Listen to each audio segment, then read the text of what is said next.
question du franc CFA, c'est une question exclusivement politico-militaire. Il y a trois monnaies du franc CFA. Parce que comment on crée une monnaie? Jusqu'à ce jour, comment on crée une monnaie? Je me réveille un bon matin, j'ai dit j'ai 14 milliards. Les 14 milliards, en réalité, je les ai pas. Vous voulez la création de cette conscience collective que j'appelle de tous mes voeux, de toute la jeunesse africaine de tout le monde. De toute la jeunesse africaine de tout le monde, parce que ça fragilise, comme on le dit, les droits humains. La partition des faits de notre mère patrie, l'Afrique. Et ces stratèges ont créé ce qu'on appelle, par exemple, le Maghreb. C'est une entité géographique qu'on essaie de créer. Mais c'est l'Afrique du Nord. Et l'Afrique du Nord, quand on remet les contextes de cette analyse géographique en disant l'Afrique du Nord, y compris le Marocain, y compris les Tunisiens, y compris l'Africain qui est au Burkina Faso, nous allons tous nous sentir africains.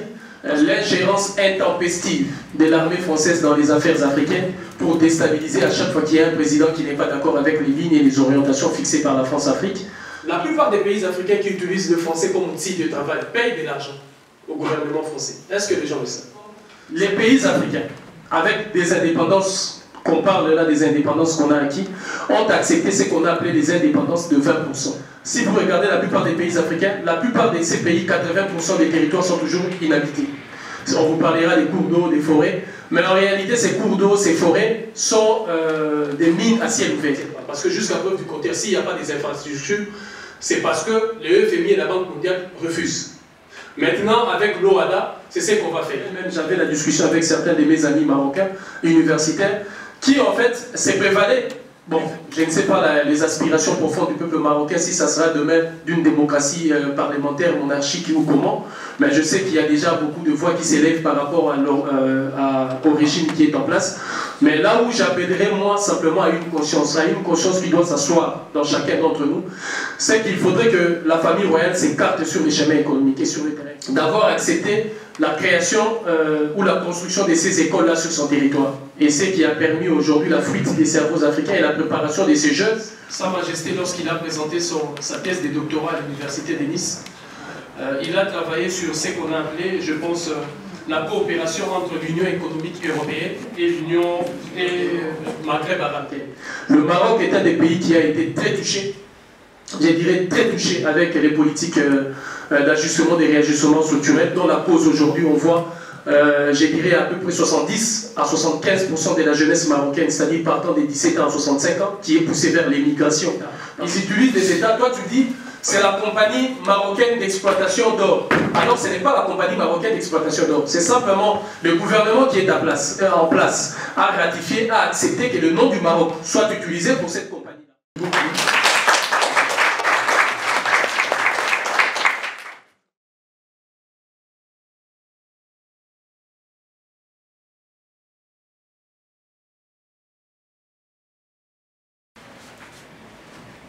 Parlons de ces côtés économiques aujourd'hui du franc CFA, en fait de la France-Afrique, parce qu'il y a un État aujourd'hui, un État qui a été créé, et cet État, si vous le voulez, les limites territoriales de cet État nous échappent.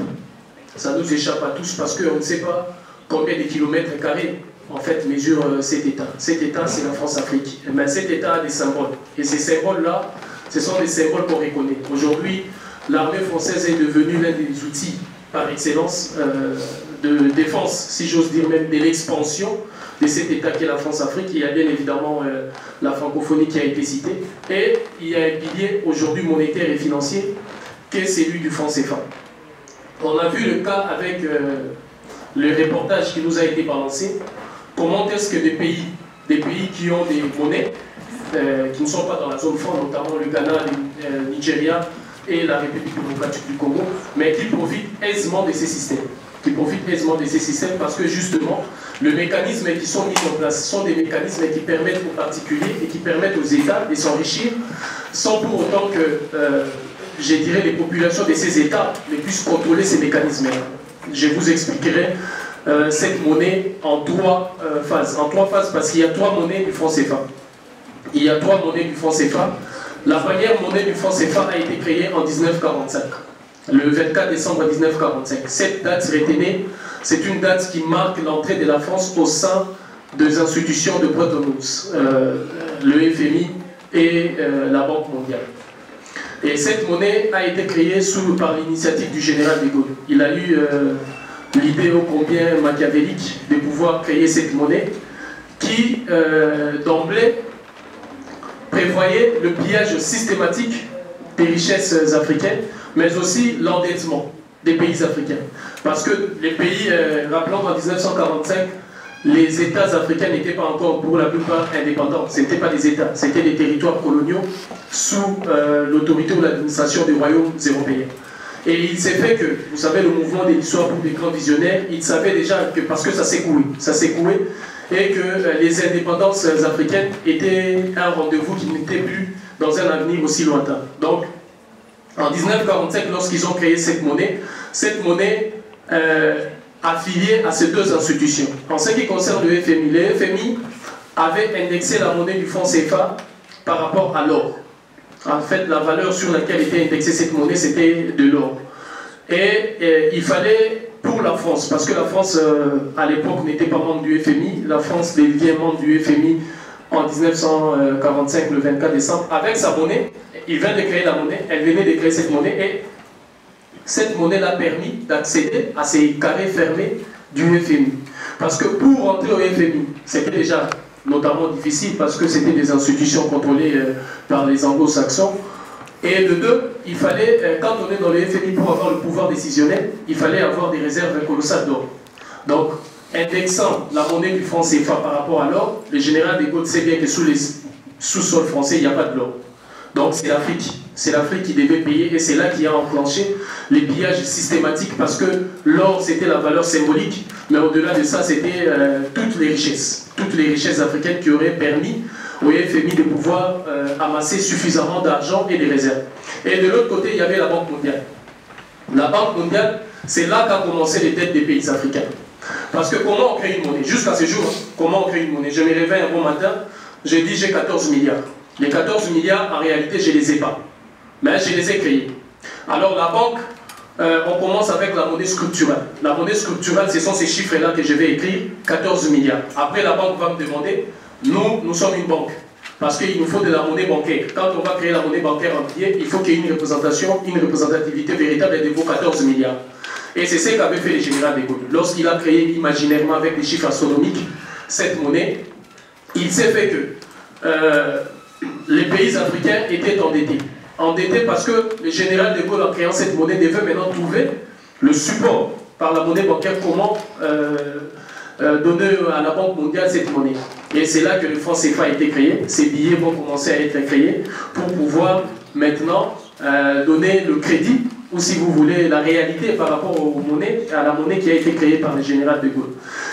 Et à partir de 1945, le taux qui sera choisi ou qui sera décidé pour le taux d'échange du franc CFA, ces taux-là, progressivement, et les taux d'intérêt qui ont été fixés, progressivement, jusqu'à nos jours, c'est ça qui a causé aujourd'hui le surendettement des pays africains. Et ce surendettement, la conséquence directe de ce surendettement, c'est l'élévation du coût de la vie. C'est là où nous voyons parfois l'instabilité notoire des prix des denrées alimentaires de première nécessité dans des pays africains. Parce que c'est la conséquence directe de cette dette vertigineuse créée par le général de Gaulle à travers la monnaie du franc CFA.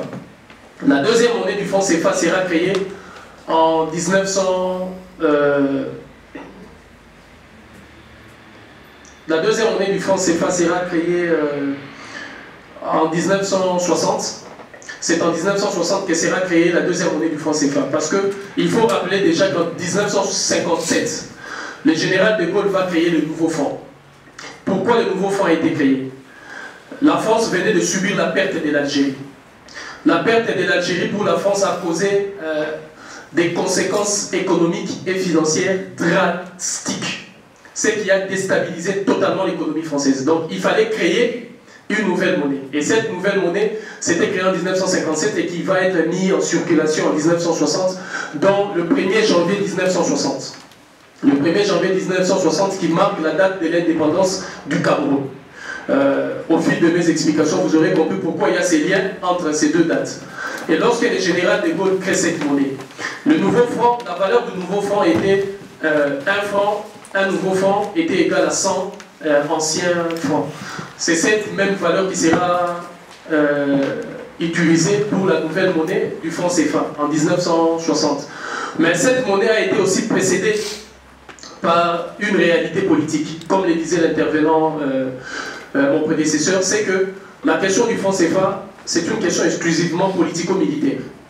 Sur le plan politique, parce que entre 1957 et 59, le général de Gaulle a commencé une tournée en Afrique où il a proposé aux pays africains la création de la communauté franco-africaine. C'est de ça qu'émanent des institutions aujourd'hui qui gèrent la monnaie du franc CFA. Par exemple, la communauté des États, la communauté économique des États d'Afrique de l'Ouest qu'on appelle la CEDEAO, la communauté économique des États d'Afrique centrale qu'on appelle la CEMAC.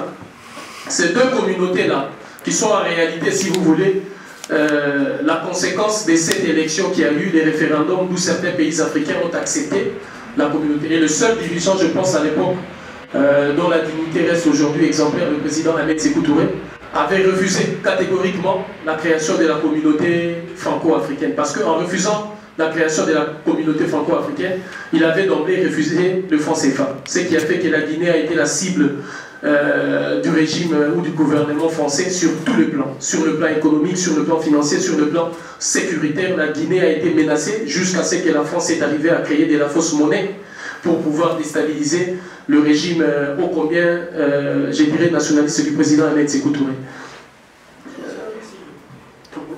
Voilà, avec l'opération Persil qui a été l'opération phare pour pouvoir lancer la déstabilisation, la chute, si on veut même jusqu'aller à l'assassinat du président Ahmed Sékou Touré. Et il y aura la troisième monnaie. La troisième monnaie du franc CFA a été créée en 1990. Le coût de signal de cette troisième monnaie, c'est la dévaluation. La première dévaluation de la monnaie du franc CFA. Parce que là est né ce qu'on appelle aujourd'hui la privatisation de la monnaie. Parce que les monnaies actuelles, en réalité, ce sont des monnaies qui n'appartiennent plus aux États. En 1970, la plupart des États ont perdu ce qu'on a appelé le taux d'échange, la fixation du taux d'échange de monnaie. En 1980, ils ont perdu les taux d'intérêt, qui est aujourd'hui fixé par le marché et non plus par les États. C'était la perte absolue de la souveraineté monétaire, financière et économique des États. Et en 1990, ces coûts étaient en fait pour pouvoir étouffer déjà des pays africains. Avec ces deux coûts, et il y a eu en 1990 ce qu'on a appelé les politiques d'ajustement et de réajustement structurel du FMI et de la Banque mondiale qui ont complètement dilapidé les économies africaines. Le Maroc est un des pays qui a été très touché, je dirais très touché avec les politiques d'ajustement et de réajustement structurel, dont la cause aujourd'hui on voit je dirais à peu près 70 à 75% de la jeunesse marocaine, c'est-à-dire partant des 17 ans à 65 ans, qui est poussée vers l'émigration. Parce que ce sont les conséquences drastiques de ces politiques imposées par le FMI et de la Banque mondiale qui préconisaient quoi? Aujourd'hui, vous regardez la plupart des filières qui sont choisies, par exemple, quand il s'agit des élèves et des universitaires, des étudiants, on prend la plupart des filières, ce sont des filières qui sont imposées par le FMI et la Banque mondiale parce que c'est la main-d'œuvre ou, si vous voulez, les besoins du marché. Mais ce n'est pas les besoins des économies locales de nos États. Et c'est ça qui a occasionné cette immigration massive aujourd'hui dont l'Europe n'a ni les moyens, n'aura ni les moyens sécuritaires, ni les moyens économiques, ni les moyens politiques de pouvoir supporter ça. C'est la conséquence directe de ces politiques-là. Et à travers le troisième monnaie, on voit aujourd'hui de ce qu'on a appelé, quand on parlait ici de la fuite des capitaux. La fuite des capitaux, l'argent circule librement, sans frontières, aujourd'hui. Sans frontières. L'argent peut partir de Singapour, on le voit demain à Rabat, on le voit le surlendemain demain à Kinshasa, l'autre jour, le quatrième jour, on le voit à Las Vegas. Parce qu'ils ont notamment brisé ce qu'ils ont appelé eux-mêmes des frontières. Ils ont brisé des frontières et ils ont créé cette mondialisation financière qui aujourd'hui permet aux grands groupes, et non pas aux pays, non pas aux pays, par exemple, là si on prend le cas de la troisième monnaie, parce que la troisième monnaie aujourd'hui est régie par une institution qu'on appelle l'organisme d'harmonisation des droits des affaires, l'OHADA. L'OHADA, cet organisme d'harmonisation des droits des affaires, renferme à peu près 17 pays francophones. Et comment ça fonctionne? En fait, ils ont une politique phare. Cette politique consiste à dénicher les étudiants, par exemple, venus de l'Afrique, du Burkina Faso, du Congo-Brazzaville, de la Côte d'Ivoire, du Sénégal. Il y a aujourd'hui à peu près près de 50 500 étudiants qui sont sélectionnés. Ils ont mis en place des politiques de bourse et ils vont vers les hautes études françaises. Mais ces écoles-là sont construites notamment au Maroc et en Tunisie, qui ont accepté ces politiques qui, si vous le voulez, ce sont des politiques néocolonialistes qui aujourd'hui déstabilisent l'avenir de notre monde. Et la jeunesse qui était censée être, si vous voulez, l'avenir de demain, cette jeunesse devient abrutie. Abrutie pourquoi? Parce que le choix est déjà biaisé. Vous regarderez l'ensemble des filières qui sont choisies par l'ensemble de ces étudiants. C'est quoi comme filière? C'est par exemple communication, le management, marketing. Or, on sait bien que nos économies n'ont pas besoin de ça. On fait de la communication, pourquoi? La plupart des centrales aujourd'hui de communication, des départements, des entreprises françaises se trouvent au Maroc. On recrute de jeunes qui vont là-bas, qui vont avec voilà, la condition pour être un bon francophone, donc francophile sans accent et tout consort. Mais ce n'est pas pour le management, c'est pour le grand groupe. C'est-à-dire l'objectif de l'OHADA, c'était d'harmoniser, je dis bien des droits des affaires, d'harmoniser ces droits des affaires. Et cette harmonisation des droits des affaires fait en sorte que ces étudiants-là, quand ils vont sortir de ces universités, quand ils reviendront en Afrique, c'est eux qui vont manager en fait le marché pour privilégier ce qu'on appelle aujourd'hui les privilèges et les positions économiques de la France en Afrique. Parce que ces positions sont des positions solides. Et il y a aujourd'hui certains jeunes, je dirais même, j'avais la discussion avec certains de mes amis marocains, universitaires, qui en fait se prévalaient du fait qu'aujourd'hui le Maroc devient, après la chute du Muammar Kadhafi, du guide libyen, qui a lancé cette offensive. Aujourd'hui, des investissements massifs par rapport à certains marchés, notamment le marché des énergies, le marché des banques. En réalité, ce n'est pas pour l'intérêt du peuple marocain, parce qu'il y a deux acteurs principaux. D'abord, il y a ces multinationales, ces capitalistes et ces bourgeois que vous connaissez. Je ne sais pas si le terme bourgeois va vraiment avec ces gens-là, mais ce sont des gens qui utilisent aujourd'hui les labels de nos États. Ils utilisent des États, toi tu dis, c'est la compagnie marocaine d'exploitation d'or. Alors ce n'est pas la compagnie marocaine d'exploitation d'or, c'est simplement le gouvernement qui est en place, a ratifié, a accepté que le nom du Maroc soit utilisé pour cette compagnie-là. Et il s'est fait que ce gouvernement-là a quelques avantages, comme vous le savez, mais ça ne retombe pas directement vers la population. Et le deuxième acteur, c'est notamment dans le cas du Maroc, la famille royale. Alors, le problème avec ça, c'est que bon, je ne sais pas les aspirations profondes du peuple marocain, si ça sera demain d'une démocratie parlementaire, monarchique ou comment, mais je sais qu'il y a déjà beaucoup de voix qui s'élèvent par rapport au régime qui est en place. Mais là où j'appellerais moi simplement à une conscience qui doit s'asseoir dans chacun d'entre nous, c'est qu'il faudrait que la famille royale s'écarte sur les chemins économiques et sur le terrain économique. Parce qu'en étant sur les terrains économiques, vous savez, avec le pouvoir dont disposent ces familles et ces États, il s'est fait qu'il y a des réseaux mafieux qui sont mis en place qu'on ne contrôle pas. Et ces réseaux mafieux, c'est là où je vais vous parler de la troisième monnaie du franc CFA. Permettez-moi que je vous réexplique un peu parce que je suis allé un peu trop vite. La première monnaie du franc CFA, on l'a appelée le franc des colonies françaises d'Afrique. Les pays africains n'étaient pas encore des États, c'était des simples colonies. On a appelé cette monnaie le franc des colonies françaises d'Afrique. La deuxième monnaie, on l'appellera le franc de communauté française d'Afrique. C'est là où je vous disais que le général de Gaulle a voulu la création de ces communautés, la communauté franco-africaine, parce que justement, il fallait qu'il y ait une façon de gérer en tant que communauté. Malgré les crimes qui ont été commis pendant la colonisation, malgré tout ce qui a été fait, donc il fallait tout oublier pour vivre dans une communauté d'où on ne sait pas qui décidait quoi. Et puis, il y a la troisième monnaie qu'on a appelée le franc de la coopération financière de la France en Afrique. C'est le mot coopération là qui pose problème. Le mot coopération a donné naissance à l'ensemble. Je voyais là le roi Hassan D parler de ces fameux mots, la coopération. Les journalistes avaient bien posé la question. Jusque-là, ils n'ont jamais répondu. Parce que la coopération, quand on parle de cette coopération, c'est là où vous voyez l'ensemble des accords aujourd'hui qui ont été signés. Ces accords miniers, ces accords d'exploitation, ces accords aujourd'hui qui font perdre par exemple à un pays comme la République démocratique du Congo à peu près des 31 millions de dollars américains. C'est annuellement, qui font perdre à un pays comme la Côte d'Ivoire près de 34 millions de dollars américains, à un pays comme le Congo-Brazzaville près de 29 millions, parce que ce sont des accords, si vous regardez la manière dont ces accords sont signés, ce sont des accords carrément et quasiment coloniaux. Quand il s'agit de cette troisième monnaie du franc CFA dont je vais vous parler, il s'est fait qu'avec cette monnaie, dans la plupart de ces accords, les pays africains, avec des indépendances, qu'on parle là des indépendances qu'on a acquis, ont accepté ce qu'on a appelé les indépendances de 20%. C'est quoi les indépendances de 20%? Nous avions accepté, ratifié que l'exploitation de nos richesses, à chaque fois qu'il y a exploitation de nos richesses, 80% doivent aller vers l'exploitant, vers les métropoles. Et 20% reste entre nos mains.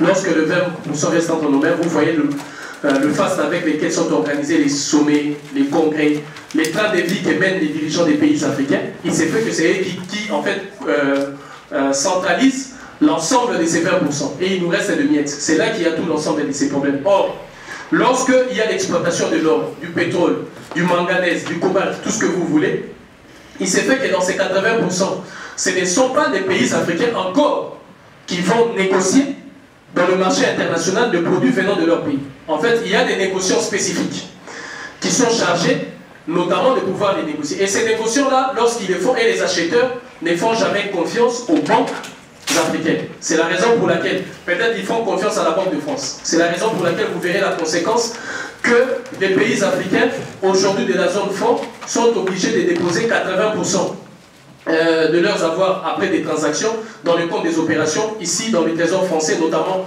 dans la Banque de France, non loin d'ici, mais aussi à Chamalières, là où il y a, là-bas, plus il y a l'imprimerie de la monnaie du franc CFA. Donc, vous remarquez que l'argent des pays africains, déjà, les Africains ne disposent pas de cet argent. Donc, les 80% et les 20%, c'est aussi territorial. Territorial et physique parce que les pays africains, de manière générale, si vous regardez la plupart des pays africains, la plupart de ces pays, 80% des territoires sont toujours inhabités. On vous parlera des cours d'eau, des forêts, mais en réalité, ces cours d'eau, ces forêts sont des mines à ciel ouvert.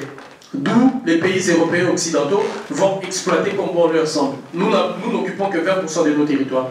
Et après, il y a les contrats, les fameux contrats, lorsqu'on parle des coopérations, qui font aussi état de 20% et de 80%. Et ce que je vous expliquais aussi par rapport au compte des opérations ou après transactions, comme je prends par exemple le cas du Congo-Brazzaville. Lorsque le président Lissouba est arrivé au pouvoir, le président Lissouba a réussi ce que le président Eva Morales a réussi aujourd'hui, sans être déstabilisé, chassé du pouvoir et sans être assassiné. Le président Eva Morales a réussi à récupérer à peu près 80% de ses richesses, des richesses de la Bolivie, qui est aujourd'hui entre les mains du peuple bolivien.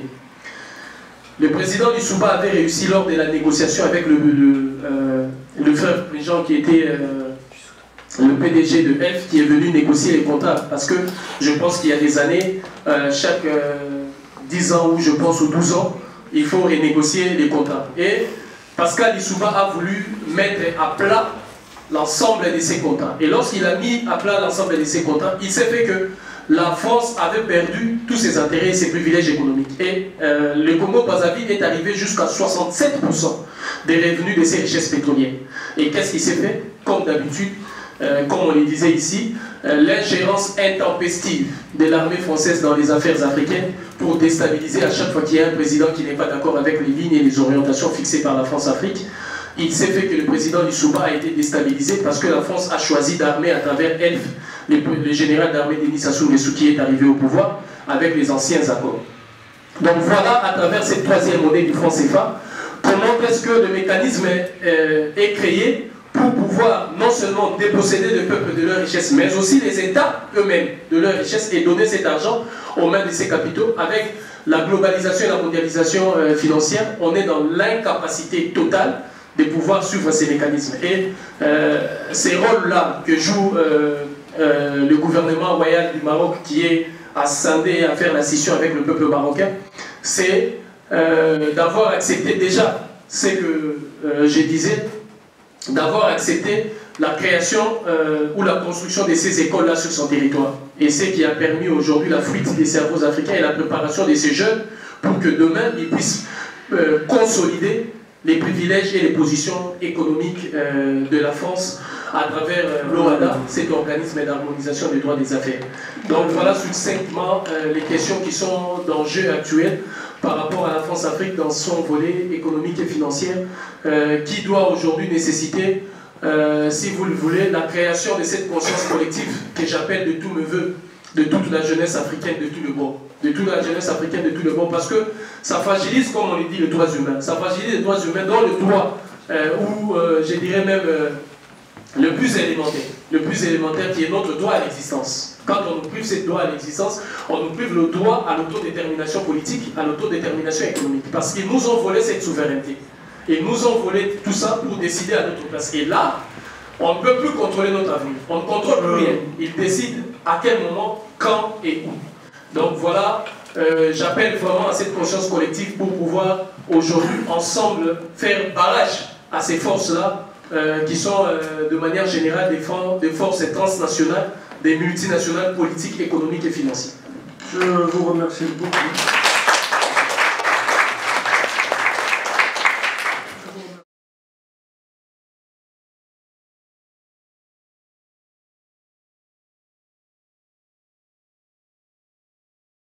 Le Maroc est toujours dans ces mêmes mécanismes-là de 80 et 20%.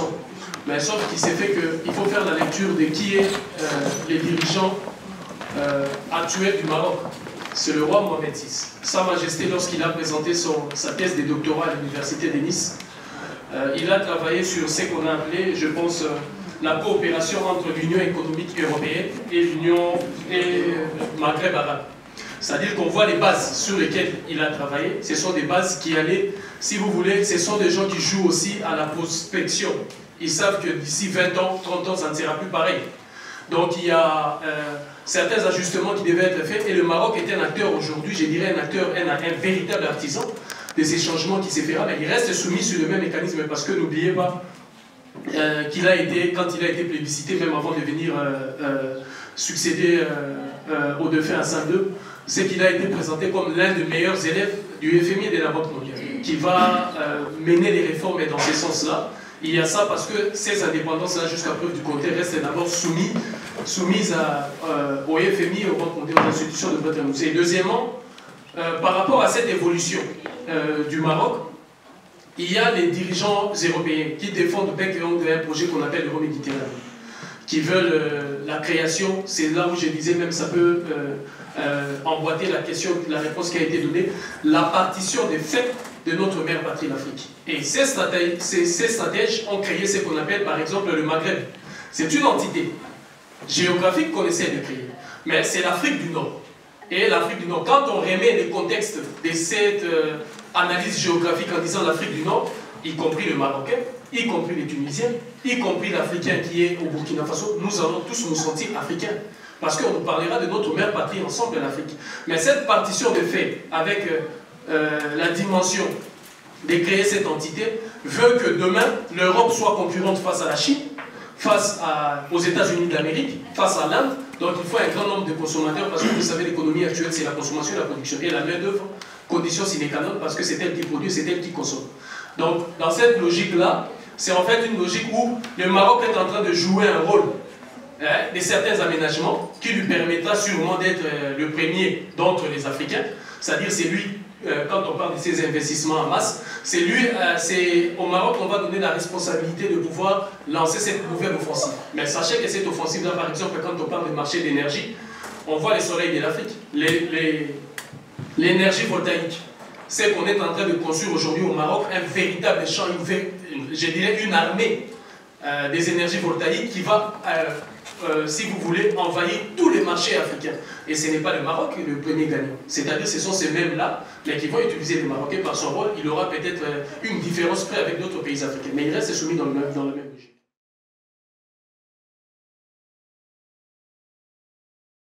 Oui, par rapport à l'OHADA, ce n'est pas le fait que les gens s'unissent qui nous pose problème. Ce sont les bases sur lesquelles les gens s'unissent. Et l'OHADA, l'organisme d'harmonisation des droits des affaires, j'ai voulu vraiment que vous reteniez cette définition pour que l'on comprenne quand je veux vous expliquer là l'acheminement. L'OHADA, en réalité, c'est quoi? C'est les conférences des chefs d'État. Vous savez déjà que les conférences des chefs d'État africains nous coûtent énormément. Et coûtent énormément sur le portefeuille, dans notre portefeuille. Et dans la plupart de ces conférences, n'émane rien.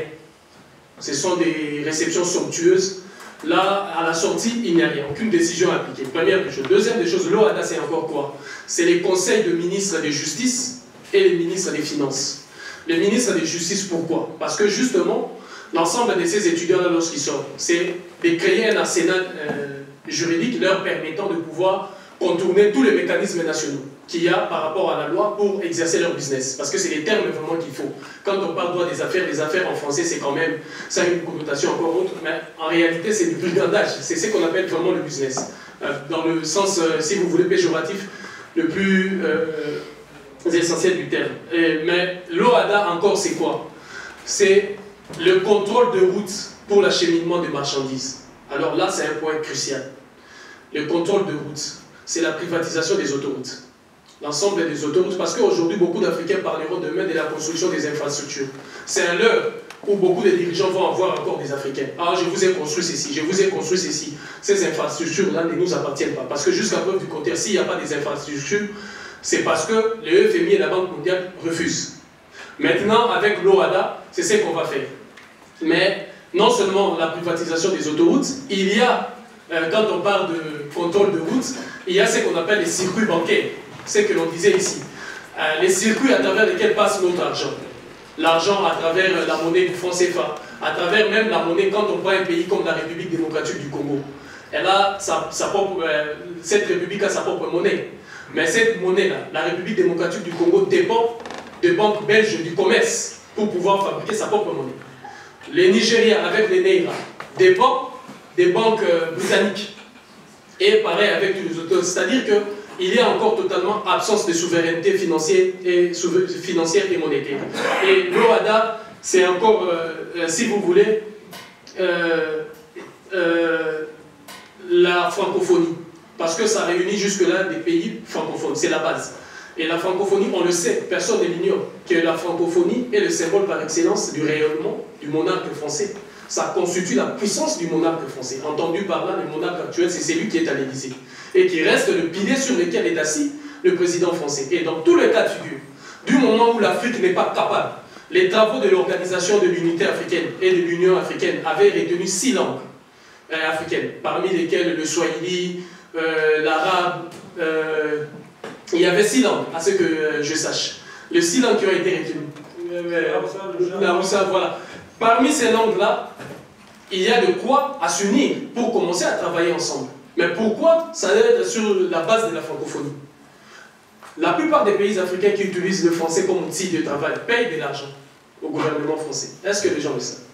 C'est-à-dire, vous voyez que de manière verticale et horizontale, l'OHADA, c'est le pilote, si je disais comme tout à l'heure, de ces mécanismes-là financiers mal faits, parce que au-delà de ça, l'OHADA, par rapport aux actifs bancaires dont disposent la plupart de ces pays, il y a 17 pays aujourd'hui, à travers le franc CFA, c'est la privatisation, en fait, la privatisation, l'OHADA est devenue légale aussi légitime par rapport à ça. La privatisation, on disait, ce n'est pas simplement la privatisation de la monnaie, la privatisation de la santé, la privatisation de l'éducation, la privatisation de tous ces secteurs qui sont des secteurs qui doivent être des secteurs, voilà, vitaux par rapport aux États et à notre avenir. Et c'est ça aujourd'hui que les nations européennes sont en train de subir ou qui vont subir même dans les jours à venir de manière assez... Parce que nous, on a su faire avec, comme le disait l'intervenant tout à l'heure qui a posé cette question, on a su parce qu'on a eu, malheureusement, l'histoire tragique des razzias négrières, de la colonisation, de l'hypercolonialisme. Au moment où l'Afrique était effondrée, que le royaume n'était plus, c'était de l'hypercolonialisme et il n'y avait rien qui ne gérait l'Afrique. Et cet argent-là, jusqu'aujourd'hui, on ne sait pas qui a gagné, qui a bénéficié de quoi. Voilà ce qui constitue la position qu'on a par rapport à l'OHADA de manière suivante.